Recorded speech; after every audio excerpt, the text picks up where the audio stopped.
Okay, so I see it has officially been 3 o'clock, so we can kick off. Good afternoon, everyone, and thank you very much for joining us for this online event titled Making Digital Infrastructure Work with HHO Consulting Engineers. Of course, it's hosted by us, Baker Baines, and I'm going to be your facilitator today. My name is Shuaib Yunos.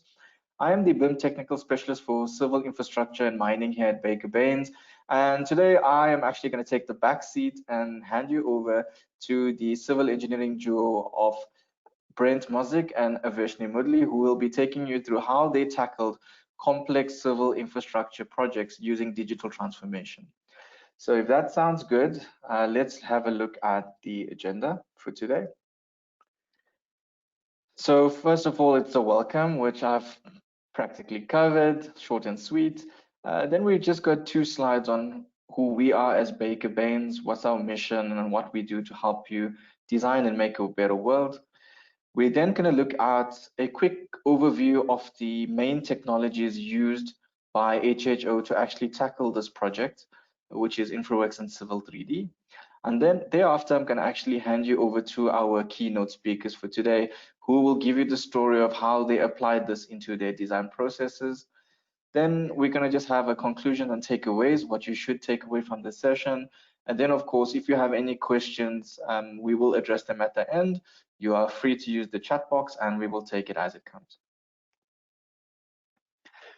Okay, so let's have a look at who we are as Baker Baines. As you can see, our motto is we solve our customers' problems through digital transformation, helping them design and make a better world. And this is what each and every person that works in Baker Baines believes in. And this project or the story that you're going to be hearing today is a testament to that. So if you haven't heard about us, these are the main fields that we actually specialize in. Build being more vertical construction, so structural engineering and architecture. Manufacturing being more on the design fabrication part of things. As you know that prefab construction has become a very big trending application in today's industry. So we also specialize in manufacturing. Then we have civil infrastructure and mining. It's the space that I specialize in. So everything, roads, water, public infrastructure, and then of course mining applications and stuff like that. And then, of course, energy, which is part of our process plant energy and mining segment. So as you can see, we've got specialists in each of these fields, which will help you to utilize not only your technology, but also help you to design much more intelligently, giving you insight on where you need it and where you need it the most. In terms of the brands that we support or we back, of course, everyone knows Autodesk. They are the leading software providers in the world across different disciplines today, generically known as the AutoCAD people, but they have grown and diversified. They design applications to help us design much more intelligently as engineers and draftspersons. So everything from your AutoCAD to your Civil 3D to your Revit, all of your main hero products, if I could call it that, we are not only a reseller, but we help you to adopt the technology much more better. We have seen in industry that normally people have the tools, but they do not utilize it to its full potential. And believe it or not, that was the exact same instance here with HHO, where they had the skills, they had the software at their disposal, but they just didn't know how to utilize it. And once they saw the value in it, you will see soon how awesome their project and their design delivery became. Really, really great story. I'm not going to give any more away there. We also are a backer of laser scanning. So as you can see, we've got 2 main brands that we head up, which is Leica.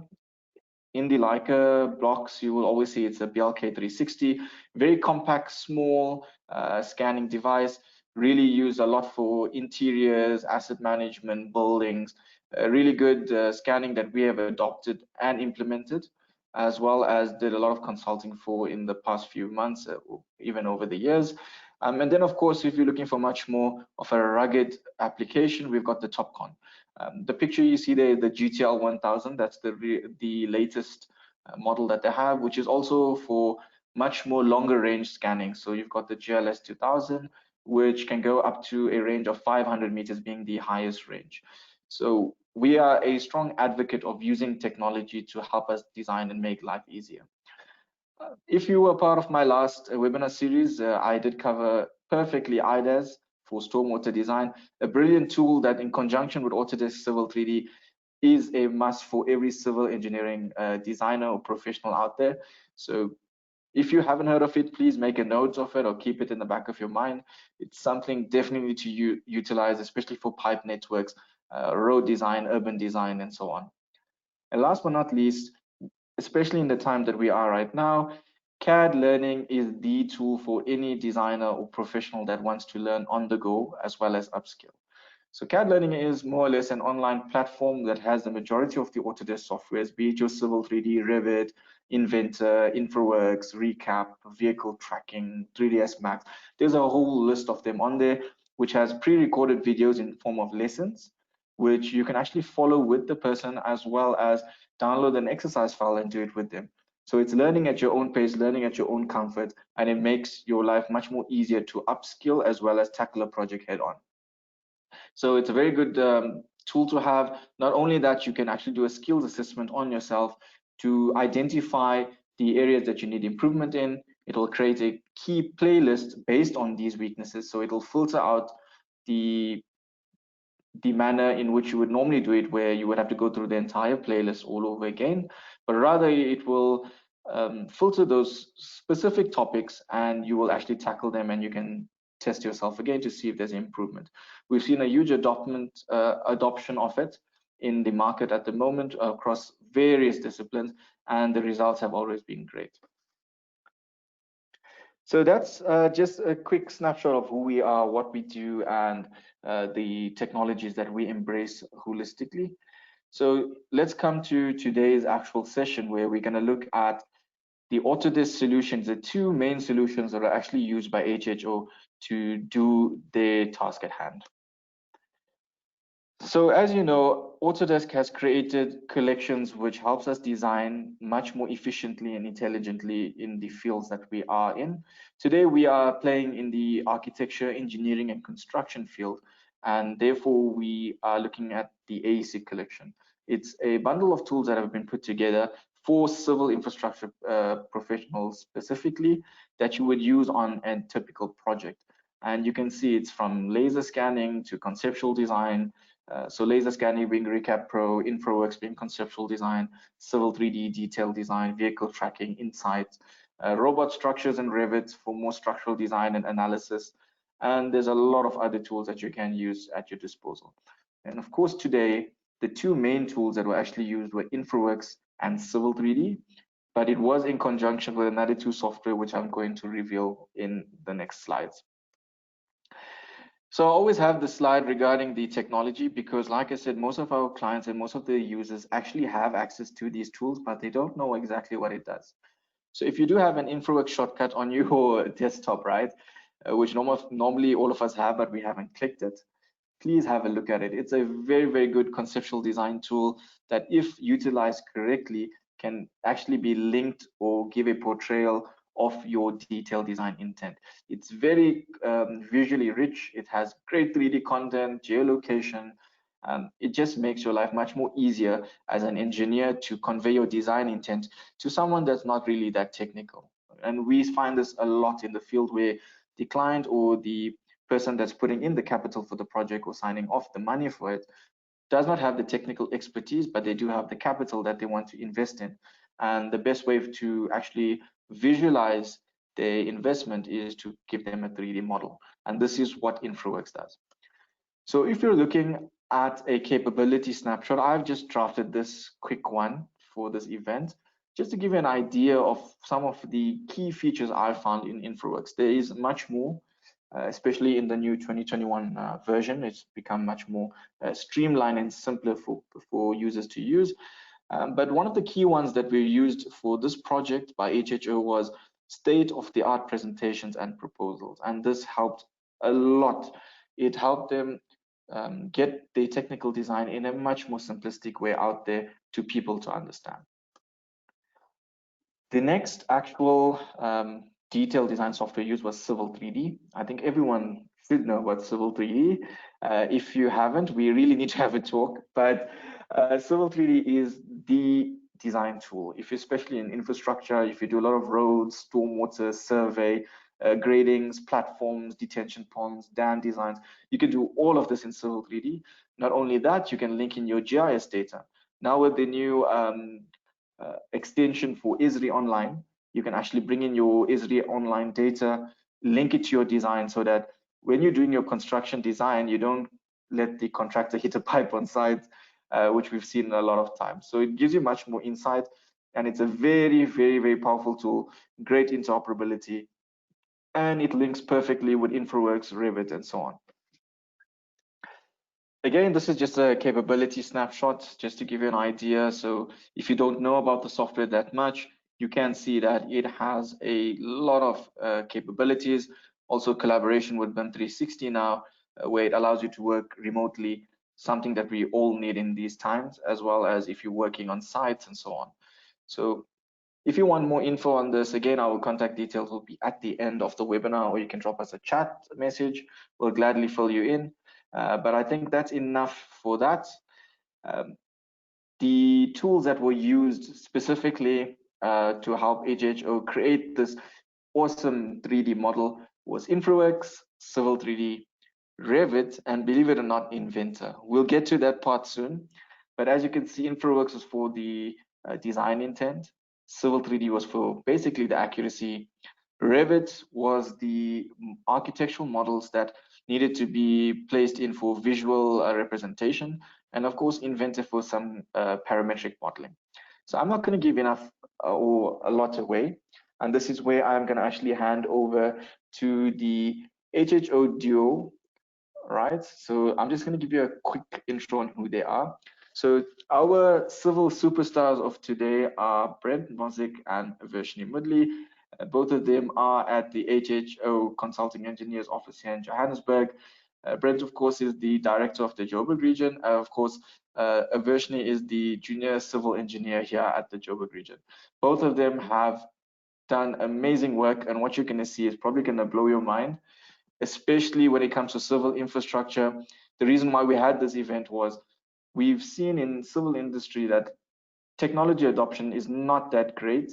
It's met with a lot of resistance, which was the case here, which you will probably hear, where people are normally hesitant to do accurate civil engineering design using digital software, right? But you'll see once you understand it and you incorporate it and wield it to the manner that you need to, you will see how great this the product was. So I'm just going to switch presenter mode on my side, and I'm going to hand you over to Avershni and Brentt to just say hi, and then they will kick it off on their side. So just give me a second here.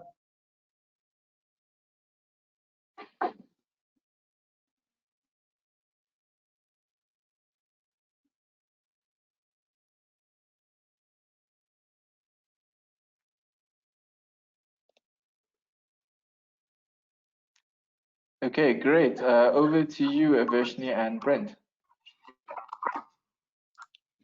Okay, good afternoon, everybody. My name is Brentt Mossick. As Shuaib said, I'm with HHO in the Johannesburg office.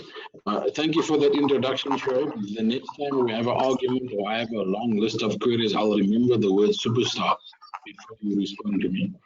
But yeah, our project that we are discussing this afternoon is the design of the BRT station. It was not necessarily a complicated project, it was more complex, and our biggest issue that we needed to deal with was the public participation aspect of it. So we are not going to delve too much into much of the engineering detailed designs, but effectively just dealing with one of the main aspects we had to overcome in getting this project to move through the next stages. I, unfortunately, am always the mouthpiece and the speaker at such type of events. The design work was all done by Avershni, and I was the one asking most of the questions. So yeah, we can move forward to the next slide, Avershni.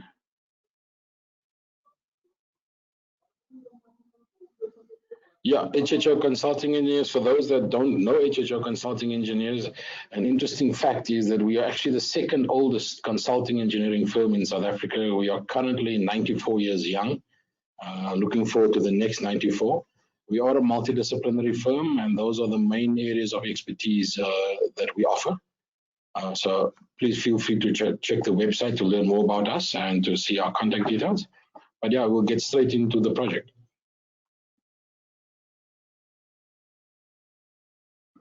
Yeah, our project is the design in Johannesburg of the Ria Vaya terminal station. And it consisted of 4 platforms, 1 high floor bus platform and 3 low floor platforms. It was in the most prominent CBD, we would say, on the continent. Due to a couple of, let's call it, legal challenges. We're not saying the name of the area at the moment, but we can reveal that it is in Sandton. We've managed to pass through a few hurdles, and it is also potentially in future, or when it is actually online, the highest demand BRT station in Johannesburg. You can move on to the next one. Yeah, through the process that we were appointed to do, which was initially the traffic study and then the concept design, through lots of challenges and working in a very constrained environment, as you can see from the yellow and the green is where we had to do road widening. So road widening and widening of intersections was that we had to place 4 module stations in the existing median of the road, which is quite simple in itself. But our biggest challenge, if you move to the next slide, is effectively that the longitudinal profile along this road averaged from 3 to 5%. And for those that are very technically minded, the BRT station is heavily dependent on the vertical height difference or clearance between the roadway and the top of the platform. So at 3%, we had a lot of challenges to overcome. The most difficult one to overcome was the red line that you can see, which is the BRT roadway. But more importantly, there was going to be a retaining wall in the middle of the roadway, which separated the BRT roadway from the mixed traffic, general traffic roadway lanes. And in going through the public participation process and even presenting the constraints to the client, the Johannesburg Roads Agency, the one thing that kept cropping up in all the interactions was this horrible word, concrete retaining wall down the middle of the road. If you can just move to the next slide, Avershni. Essentially, that shows the placement and the positioning of a high floor bus station, which resulted in us then having to put a concrete retaining wall separating the BRT lanes from the mixed traffic lanes. In the environment that we are working, we had to deal with a lot of non-technical people. And for them, whenever they looked at this sketch, seeing retaining walls, seeing the station elevated so high above the road, we had immense challenges and queries and concerns and requests and models, etc., to present what it is we're actually designing and why do we have to have a retaining wall down the middle of the road. Looking at our current technology as the design office, we had a few limitations in our existing software. Our architect, as brilliant as they were, we also were losing them at certain instances when we had to discuss elevations and levels, and then also the difference in elevation between the BRT roadway and the road. We needed something to help us present our case better. The architect tried their best, but they couldn't. We came up with this design at the concept stage to understand the environment and the effect on the roadway, and only the technical people would understand this sketch.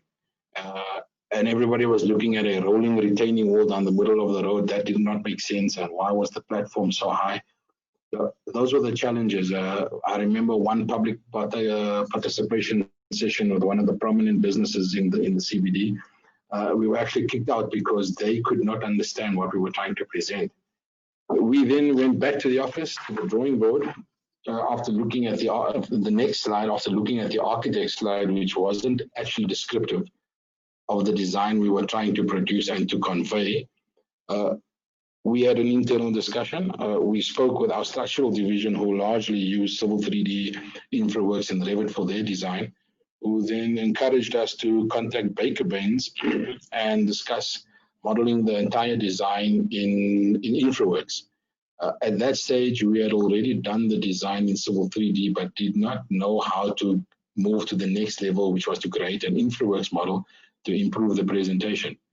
So after initial discussions with Baker Baines, we did a 2-day crash training course to come up with a 3D model that better presented what we were planning to do down the stretch of road.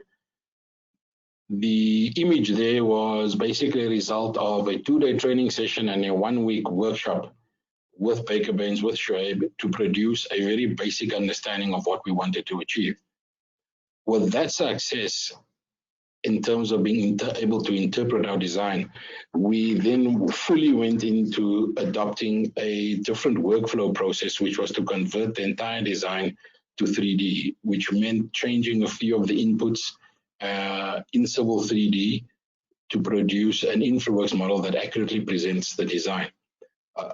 What you're looking at over the next 2 or 3 slides is the final 3D visuals we came up with in terms of trying to communicate our design with the outside, with the general public as well as the client.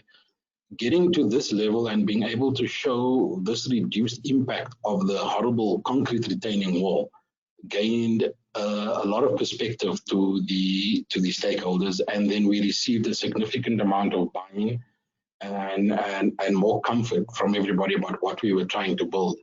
But at that point in time, me being the director of the office, I decided to be difficult and said, right, if we can produce this in 1.5 to 2 weeks, how can we take the product of Infowax further to produce the retaining wall in the amount of detail that I needed to communicate with my structures team, and then also to see how the design would move forward from concept into preliminary and to what other obstacles we would foresee.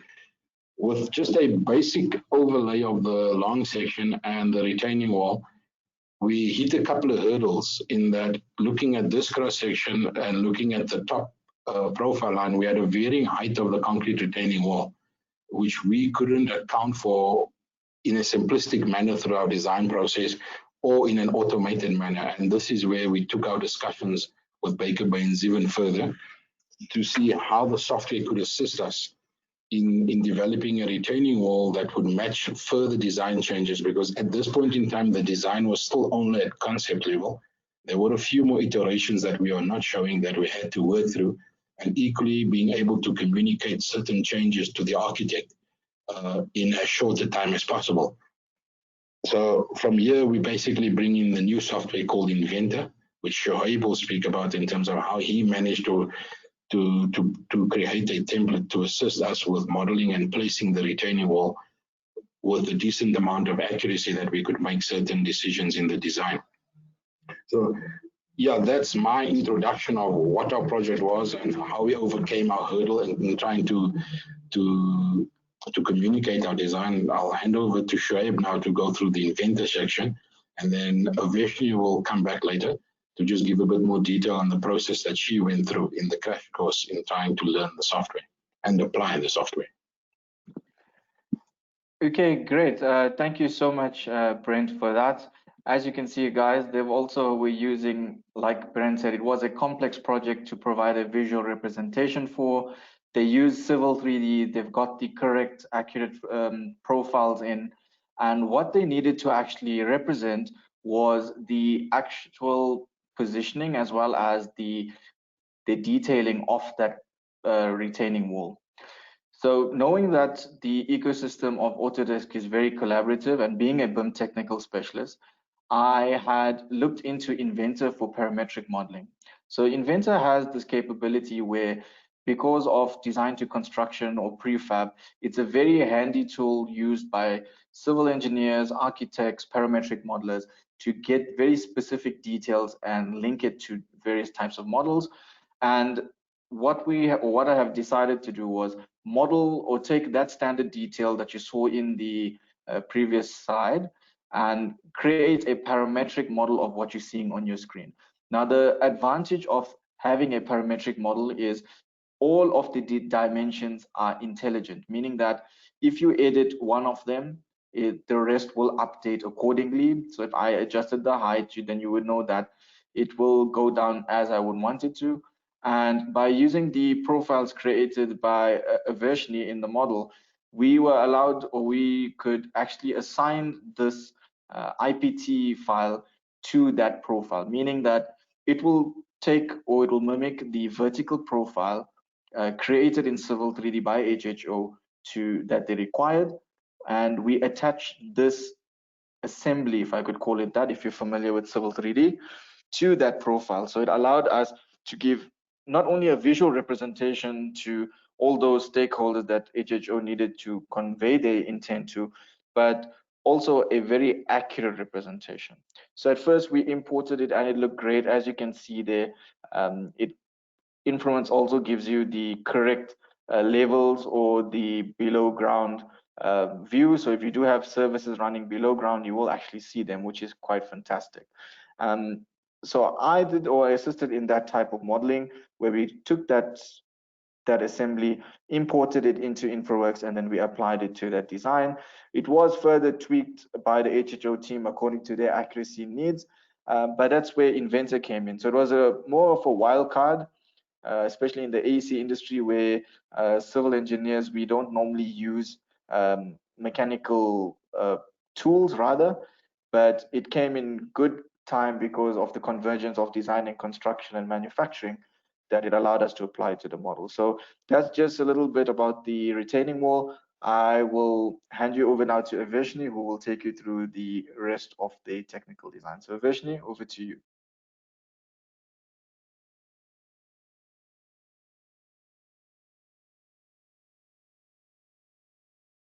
Hi everyone. So I'm Avershni Moodley. I'm a junior design engineer at HHO. So I'm just going to take you through some of the useful features that I found Civil 3D to be really amazing. My slide.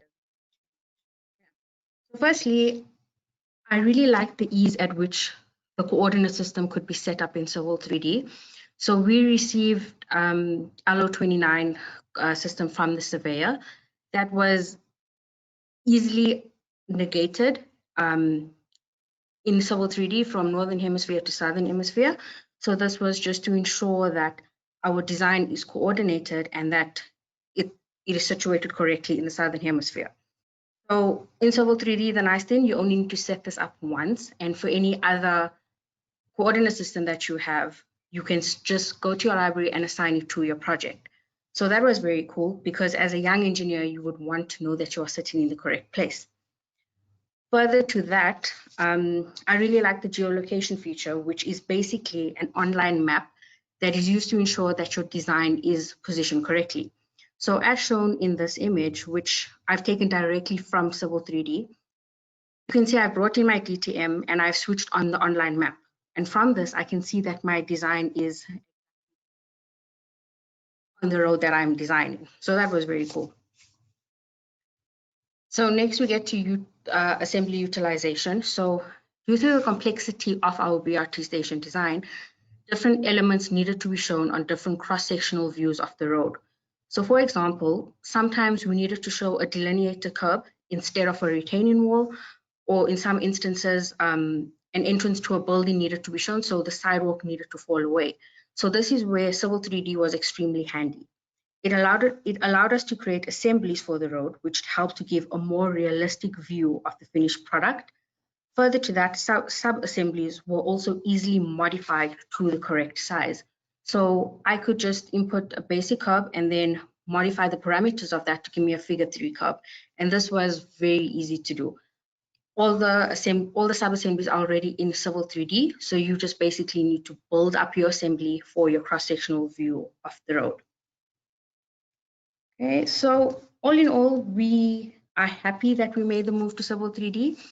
This helped us create a more realistic and understandable representation of our designs, especially to outside parties.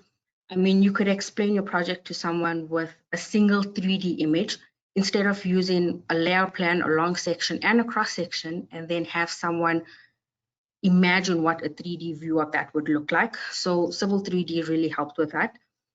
Further to that, time saving, most of your sub-assemblies are there already. You can easily build an assembly, apply it to a corridor, create a surface, and instantly have a 3D view of your design and build onto that while creating your surfaces, and you have an image of what your project is actually going to look like. Further to that, designs can be easily updated. You can alter your vertical alignment and everything will be updated automatically. That was a very nice thing. You do not need to go through the entire design process again. Everything is automatic. Once you get the hang of the design steps, the software is simple and easy to use.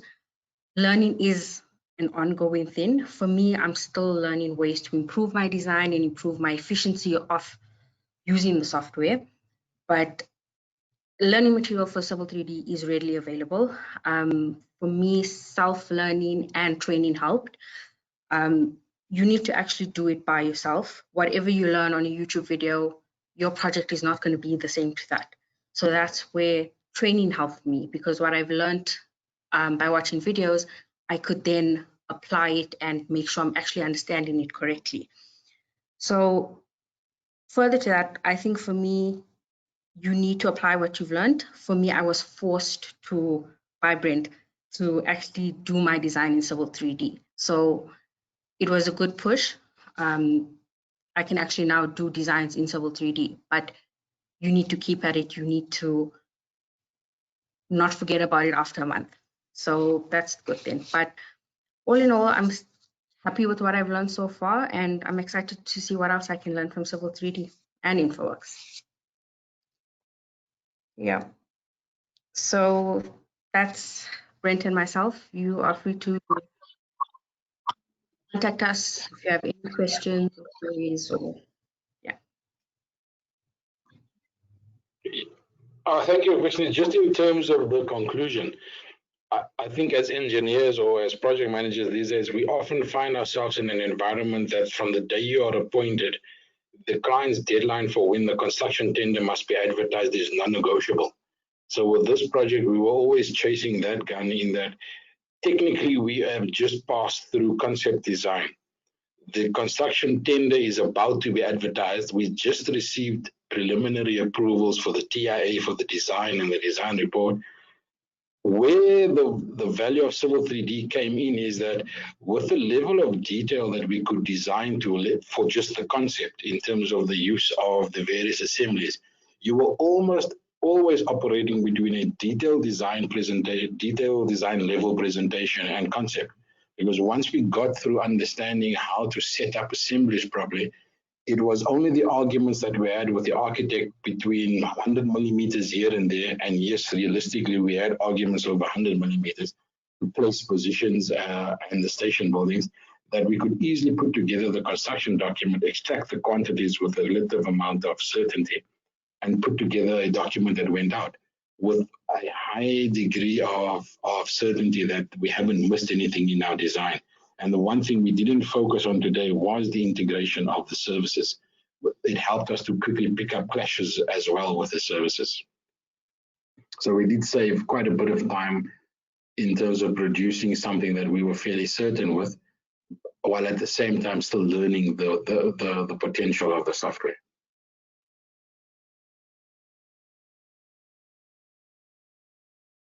Okay, great.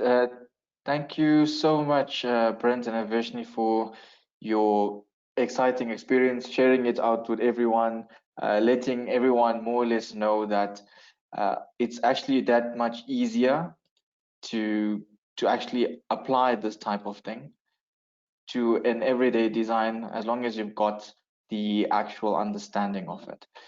As you can see, it wasn't your straightforward design like you would see. We didn't pick anything that was seen as or deemed as ordinary in the modeling world. It was a very complex design. It had a lot of elements part of it. As Brentt had said, they were literally talking or going to details of 100 millimeters. And with such an accurate representation, you would need to go back in, or you need to back yourself up very, very detailed and very precise. And this is what it gave them the capabilities to do. And it was a very exciting project. The team, Avershni, learned really, really fast on the project. Brentt was very guiding with his wisdom as well as input on how things should look. And that's where bringing in the engineering expertise fused with digital infrastructure or digital technology will actually give us in the civil engineering industry digital transformation. And that's what I would want to see, as well as being a civil engineer, as well as being a typical designer. You want to see people use technologies that they already have and make a better world for everyone else.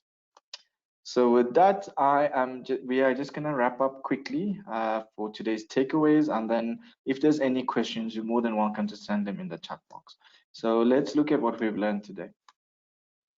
So as you can see, or what you've heard from HHO Consulting Engineers, they have used technology, they wielded it in such a manner where digitization, digital transformation played a key role in actually portraying design intent and accuracy. We've just created like a slide video there, just a fly through of the model, which was very, very great. But we as civil professionals, we need to be able to embrace innovative technologies. If we do not embrace it, we will not see a surge of digital transformation in our industry. So it's very important to combine your engineering expertise in conjunction with the technologies that we have today, so that we can have a much more streamlined, sustainable industry. Also, the key factors of saving time and increasing efficiency is a must in every project. It's a want in every project. It's a need in every project. And whether you're dealing with complex design, there's always a way that you can represent it in a much more 3D, simpler manner, so that non-technical stakeholders can actually buy in. Also, it makes life much more easier when you're collaborating. So when you're working in a consortium, we are normally, if you're doing a big project or something along these characteristics, you are normally dealing with multidisciplinary professionals, and the capability of bringing all of that together, it really lies now in technology, so that you can be accurate, you can be effective, you can be integratable, as well as you can produce something that's very realistic to what's going to be constructed. And last but not least, we also incorporated BIM modeling or parametric modeling, which is a big buzzword at the moment in the design industry, where we're using intelligent design, not what we call dumb design, where it's just a block, but rather elements that have dimensions attached to it, intelligence attached to it, elevations attached to it, so that it gives you the representation that you would need to the level needed in civil infrastructure industry. So that was the great story about our, as Brentt didn't want me to call them this, but the civil superstars of today. So thank you both. I'm going to open up the floor for questions. If there are any, please use the chat box. I will coordinate them between the three of us. And yeah, I'll just give that a few seconds. So please, if you're curious, if there's anything on your mind, please fire away at the chat box and we can have a look.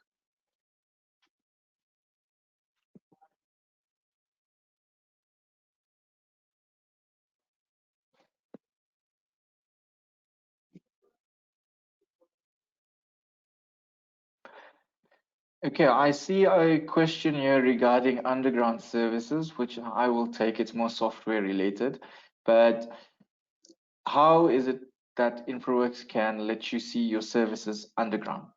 Okay, so it's, remember, when you're dealing with any type of model, irrespective of whether it's in Civil 3D or in Infowax, it has an elevation attached to it. And if you're talking about a service, whether it be a pipeline carrying whatever it could be water, it could be gas, it could be oil, it could be anything that it's specified to, it does have a rim elevation or a vertex. It does have a fixed elevation that it needs to be within a certain cover from the NGL, the natural ground level. So when you import that data has a set positioning. So when it falls into the software, as Avershni has said, the geolocation is a very critical factor, so that when you have your geolocation set up correctly in the software and you import your pipeline or whatever it is that's running there, your service cables or whatever, it will fall in at the correct elevation, at the correct depth, and at the correct XY, if I could call it that. The software has great functionality for it. So even if you do stormwater designs, my last actual stormwater design series looked at that, where we took the model from Infoworks to Civil 3D.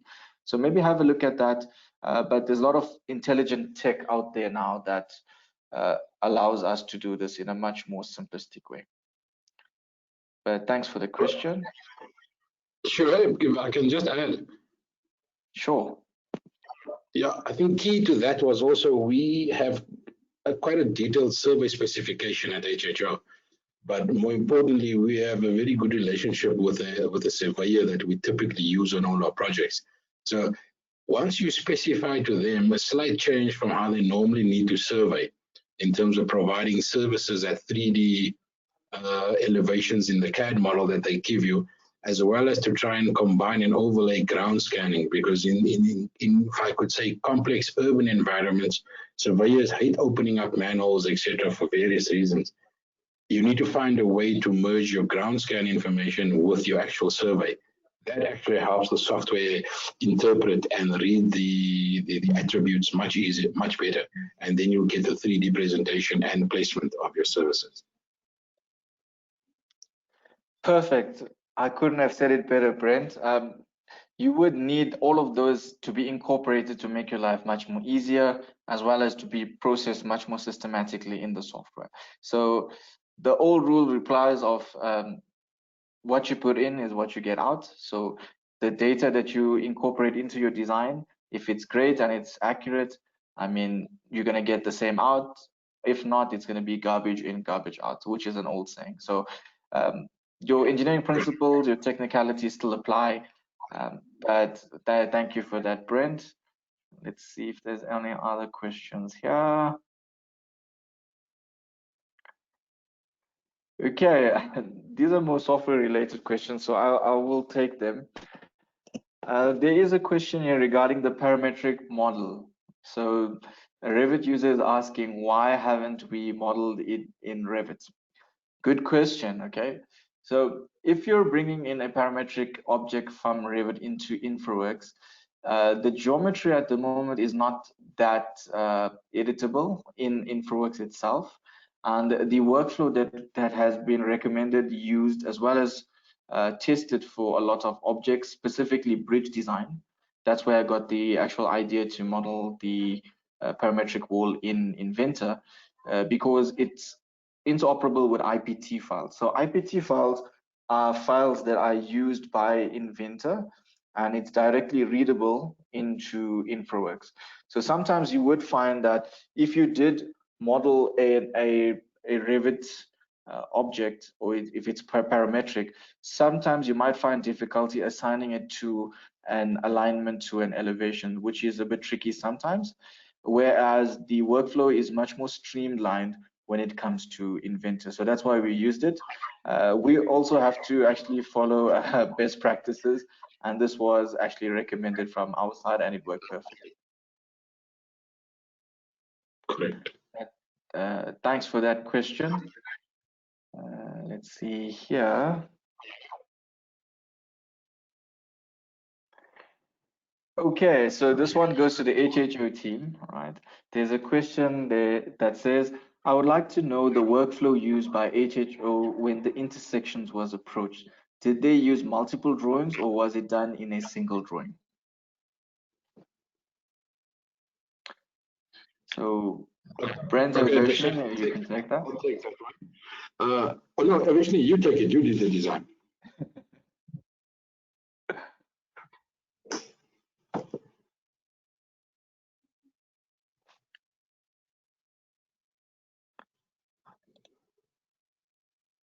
Avershni, I think you unmute. Avershni is having a bit of a problem there. I'll respond. Yeah, at this point in time, we are actually just moving the design into detail. The idea is that we're going to do it all in one. If you look at, there is an intersection element. I keep on forgetting the terminology between Infowax and South African design and Civil 3D. You can model the bell mouths and so all in one. It's a bit more complicated. We're still learning that, but the idea is to do it all in one. Hi, Brent. Okay, I sorted out my mic now. Yes, so currently from this design that you see in here for Civil 3D, I have added onto that. So my intersections are being modeled in Civil 3D. I'm doing my connected alignments and bow mounts in one drawing.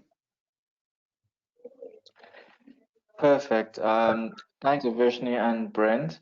So if I can also just jump in there a bit, You can use exactly what Avershni used initially to design the platform. It's called targeting. And the word that Brentt used was correct, bell mount. So as long as you've got the positioning of your bell mount, your X, Y, as well as your elevation target, you can model all of it in one model. So there's no need to model it separately and XREF it, which I have seen, but it's a very tedious process, whereas you can just combine it into the exact same model that you're working on. So I think that's what the team is doing, and they will be successful definitely into that. But thank you for that question. The next one is, this will be for me. Can one import IFC files into Infowax, and can Infowax export an IFC file? Yes, so IFC files, you can import them directly into Infowax. It has a good data source panel, which you can bring in the majority of the files that you would use. It works great, and there's a lot of variety of file formats that you can export your data in. So if you do have Infowax, please give it a shot. I'll give you some homework there. But yes, IFC files are universal files that can be used across a lot of different types of software, but good question. Next one. Okay, so this is more on the coordinate setup agains, which I will take. If you set up the coordinate system, can one use the Southern Hemisphere survey without any modification? That is correct. So as Avershni had said, you would set out whichever allo system you're working in. Remember, our latest survey projection system here is the HHO 94, right? And that's what exactly HHO did. So we corrected the software to say that because it's not designed for the northern hemispheres, our x-axis is actually y and our y is actually x. Projection system is like inverse of the northern hemisphere. Once you do correct that for the allo system that you're working in, you can import your survey data directly, no modifications, right? Also, remember, if you are a surveyor and use the software in any case, there is a -1 rule that applies, but there are labeling tools or expressions that you can create so that when you click on a point to get a tag or to get a label, it will do that correction for you, multiplying the coordinates by -1 so that you will get the correct X and the correct Y values. And the best way to check it, like we've done, is when you set on your geolocation maps, again, what Avershni had touched on, it will fall in the correct place. If you're seeing the wrong map there, that means you either use the wrong coordinate system, the wrong allo system, which we did face initially. We thought it was the allo 27 at one stage, but when we looked at it, it was actually the allo 29. So the imagery forms a great reinforcement in terms of how accurate or whether you are in the correct coordinate system. But once you do set it up, then definitely you will be you won't have to correct anything in your points file or your land XML, whatever you're using. Import it directly and it should sit in the exact position. Good question. It's great to see a lot of questions here today. I'm happy. There's one here. I love the 3D fly-through. Is this available via Civil 3D as well? Okay, so you can do a fly-through in Civil 3D, but it doesn't look as glamorous as Infowax, if I could be straight. Civil 3D, you will have a detailed drive-through that you can do of your alignment to check out the detail in what you've modeled. But if you want a fly-through that what you saw on the last slide, you can create that easily using the camera animation in Infowax. Okay, there's another software-related question. Guys, if you have design-related, please shoot them as well. What simulation software best integrates into Autodesk to do water or traffic simulation? Okay, this is an interesting question. So I would say the best I've used, especially for our South African market for pipe networks and water, is definitely Devotech IDAS. Please have a look at it. It comes with a brilliant template that you can use. It has all of those labels that I've talked about now for the -1 correction for the coordinate system already pre-built into it. It has a lot of styles that are brilliant. So if you head over to the website and you just sign up, it's free. You can download or have access to that template, and you can incorporate it into your civil designs. So the best I've seen for water is definitely Devitek IDAS. It has a lot of our South African content or catalogs in it. So my past webinar series I've done on stormwater, I've actually used the Tshwane municipality catalogs. I've used Rockler pipes, Rockler manholes, curb inlets. All of those things are built in there. There's GRA, I think there's eThekwini. There's a lot that's already pre-populated for you, which is brilliant. The water analysis is done in the same platform, so you don't have to export it to another platform, bring the data back and modify it. That back and forth is eliminated, where you can do the entire analysis in the software. The help file also helps you a lot with the steps if you're new to stormwater design. Very brilliant, very well written. And that is the best software I would know thus far for water. If you know anything else, please give me a shout. I would be very curious to have a look at it. But from what I've seen in industry, its application here in South Africa, Devitek IDAS with Civil 3D is the perfect combo. When it comes to traffic simulation, so believe it or not, Infowax has a traffic simulator. It used to be previously built into the default Infowax interface. Then they moved it to another shortcut. So when you install the software, you do have a traffic simulator where you can actually do it per intersection, which is where we want to see the conflict points. I'm assuming that's what you're talking about. So if you're transportation or you specialize in roads, it's a good tool to use. It gives you 3D visualization. You can adjust the timings. You can adjust the queuing lengths in terms of when you have a turning lane, for example, how many cars you are allowed to stack there for a certain time. You can customize it to a lot of detail. From a personal level, it is a little bit tricky to find your way around it first, but once you get used to it and where the commands are, you can actually visualize and simulate this pretty good. So I would say look into Infowax, look at the traffic simulator. It's something that will become very handy for you in your design processes.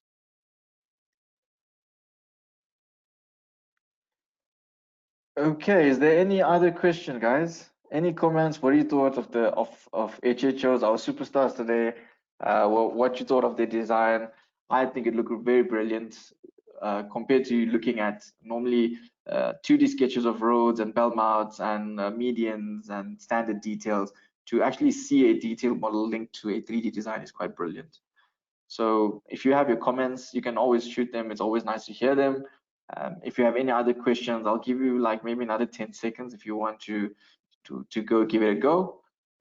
If not, then we will be concluding. So you've got like another 10 seconds if you want to say anything.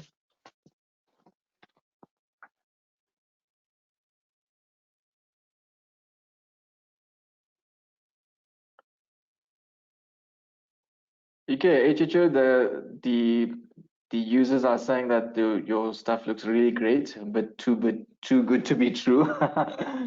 Thanks for that comment. But like I said, they've put in the work, they've understood the methodology, and if you do the same, you will actually get the same result. So really good on them.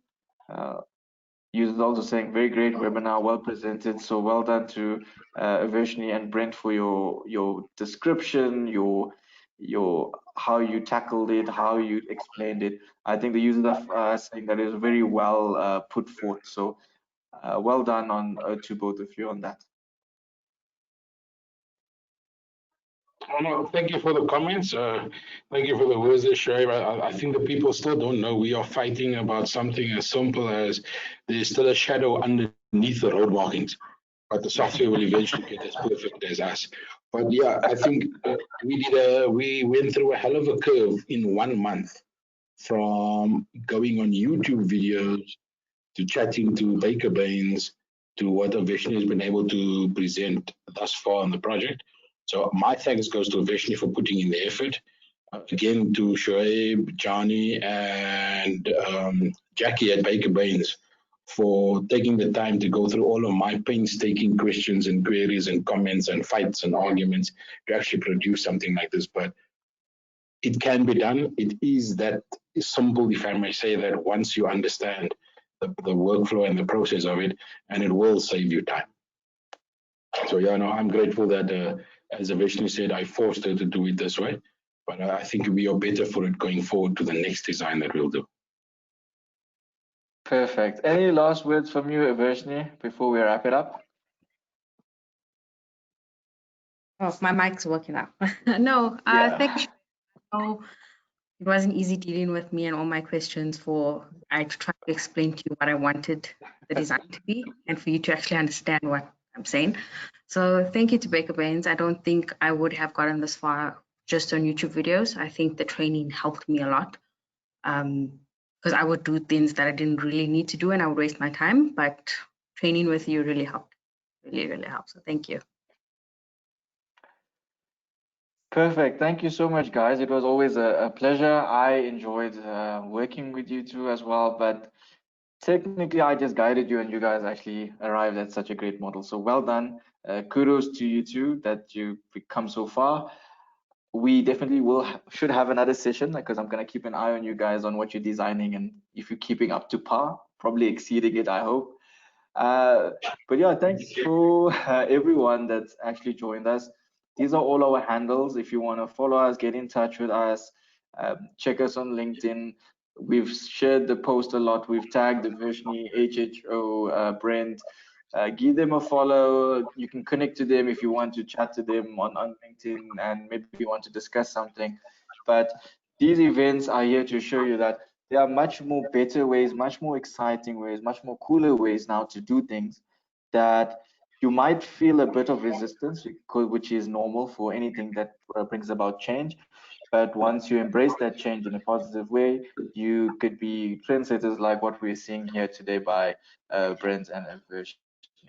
So I think with that, I think we can call it a great session. Again, thank you so much, Brentt and Avershni, for being our superstars today and telling your story. And thank you for everyone who tuned in and followed and built on this actual event. Thank you, and goodbye to everyone. Thank you. Thanks, everyone. Bye.